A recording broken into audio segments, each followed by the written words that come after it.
Yo, what is up guys, Delboy here, aka Blue Collar Sports TV. Hopefully you guys are doing well. If you're new here, smash that subscribe button, hit the like, all of that good stuff. So, in the past few weeks, I've noticed a rather large increase in the criticism for Sky Sports boxing commentary. Now, criticism for their standard of commentary has been going on for a long time, quite a few years now. But it seems like, post-pandemic, once Fight Camp arrived, the criticism has really been notched up. People really are voicing their frustrations in regards to the commentary all over social media. If you look at Sky Sports upload for Whyte versus Alexander Povetkin, several people in the comments were complaining about how biased the commentary was in favour of Whyte. And, the criticism has now got to the point where we have the likes of Matthew Macklin and Adam Smith in recent weeks come out and defend themselves. Our voices are now getting through and they are being heard. Whether anything's going to change, I'm very doubtful, but the fact they're now listening and they're now aware of the criticism, that can only be a great thing. This card on Saturday, Povetkin-Whyte, the standard of commentary, quite frankly, was appalling in several fights, not just the main event, but the main event, Matt Macklin and Adam Smith, they was acting like Alexander Povetkin wasn't in that fight at all. Yeah, he had a terrible fourth round, and in that fourth round, it looked like he was done.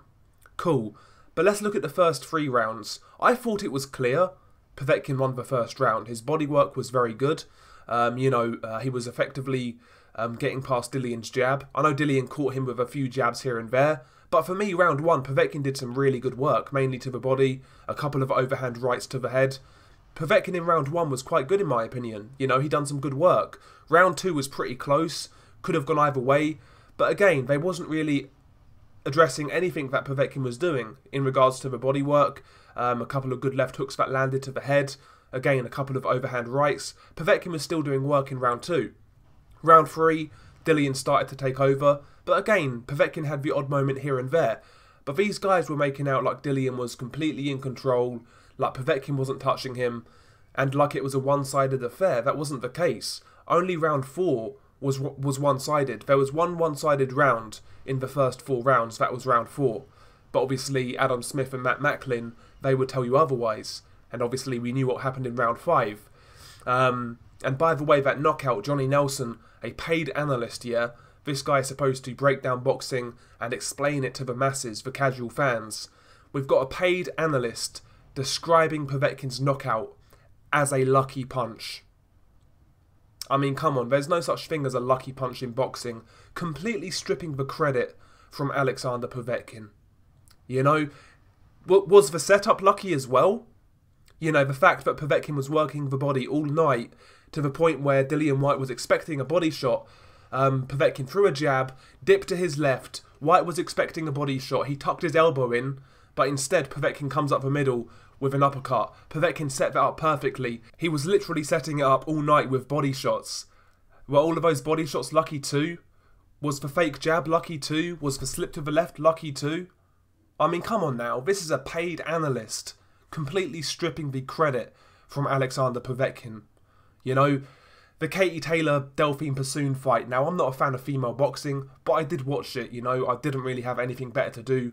I was waiting for the main event. And once again, that was a very close fight. Could have gone either way in my opinion. But, the way they was covering that fight, anything that Delphine Persoon was doing, her work rate or the pressure she was applying, wasn't really getting a mention. Every single time Katie Taylor landed a flashy combo or a flashy counter, Matthew Macklin and Adam Smith, they really let you know about it. But when Persoon was backing Taylor up, landing some hard shots, yes, it was scrappy at times, but Persoon was landing some hard shots, but never really seemed to get the credit for her work. We go back earlier, Chris Kongo versus Luther Clay. Now obviously Chris Kongo, he performed really well in my opinion, and he got a great knockout, but Luther Clay, in my opinion, was doing a lot better than the commentary team had you let on. Particularly after like round 5, round 6 and 7, Luther Clay won both of those rounds, working the body very well. He was starting to push Kongo back a bit. And it actually looked like the tide of the fight was turning, so credit to Congo for turning it back around. But in rounds like 6 and 7, Luther Clay was doing really, really well. But the Sky commentary team wasn't really acknowledging what he was doing.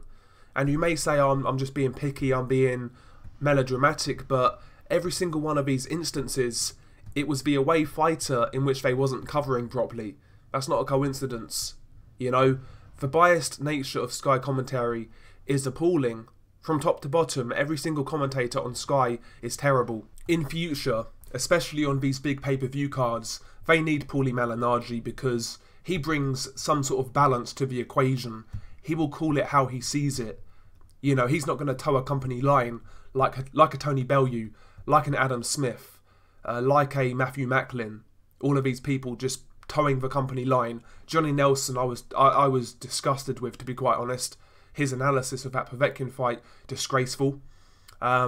Embarrassing from top to bottom. I personally think commentary in boxing, full stop, across the board, is at a really low level right now. Across the board, you know. The PBC, they have terrible commentary.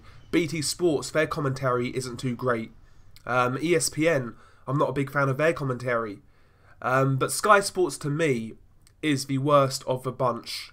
You know, the worst of the bunch by a country mile. I mean, every single one of these commentators have Matchroom affiliations. You know, old Matchroom fighters, jobs for the boys. None of these guys call it down the middle. They just call it for their friends and, you know, back the Matchroom fighter. I mean, look at Tony Bellew, for example. His stance on drug cheats. If you're one of his friends and you failed a drug test, you're fine. But if you're a foreign fighter who's failed a drug test, like Povetkin, like Luis Ortiz, oh, ban them for life. Ban them for life. But Dillian Whyte, Billy Joe Saunders, Tyson Fury, oh, they're okay. They're okay. Get the fuck out of here, man. I mean, it's complete nonsense from Sky. The worst commentary in the whole of boxing, bar none. Simple as that. And listen, the fact that now our voices are being heard is a good thing. We need to keep on applying pressure. We need to keep our foot on their necks, as the Americans would say. Keep the pressure up, man, because it needs to improve. It needs to improve. It really does. So yeah, just keep on letting them know. You know, I was actually quite impressed with a lot of Fight Camp. I was kind of skeptical going into it. I really enjoyed 3 of the 4 cards. The first card I quite enjoyed. The third card I quite enjoyed. And obviously the Dillian Whyte card I enjoyed. So I thought Fight Camp was actually quite a success from Eddie Hearn. I'll give him credit. For the most part, I really enjoyed it. But the main negative for me has been the commentary, has been the coverage throughout. You know? And I think it does need to change. It needs a shake-up. Too many company men, you know, they've got this jobs for the boys clique that needs to really be disbanded. I mean, Carl Froch, this guy clearly does not do any homework before a fight. I like Carl Froch a lot. He was one of my favourite fighters back in the day. But, you know, this guy doesn't even get fighters' names correct. Do you know what I mean? It's basically a clique. And yeah, jobs for the boys, like I said. Not good enough. Share your thoughts below. Peace.